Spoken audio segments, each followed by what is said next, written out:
Umukoro gubire gwebembirwa umunyishengero Dickson Kateshumbwa akwatanise n'umunyishengero kazi Rosemary Nyakikongoro aho miliyoni ziri kurenga igana 20 zirundinwe ahari miliyoni rukageze rukwetengwa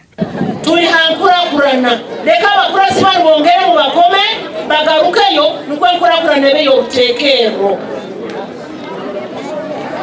ati mutabagamba ngurundi tukavemo umuntu tiyaja kuzika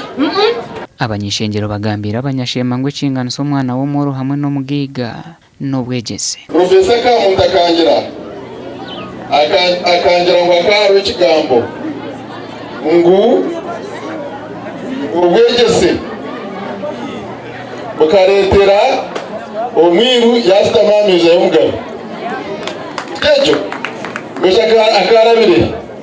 ubwegese nicyo kintu kimwe ekiri kushitabiza omwana w'omworo n'omwana w'omugiga ahamezeki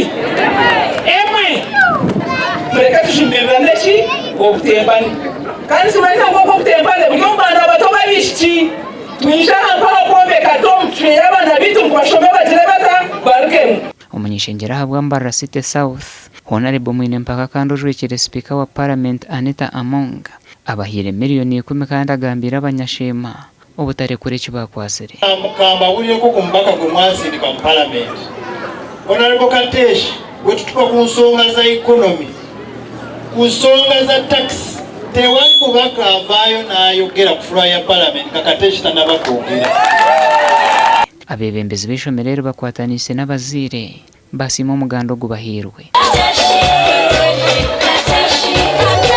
abazire bino kwehayo nagabona kureba ngo standards zi government erikwenda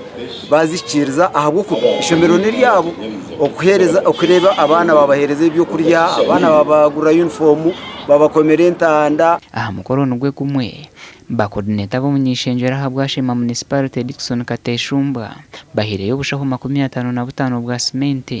dere banywana bekorga Kampala bahayo miliyoni ziri kuhika 30 gasha kwa mayi kwa twacire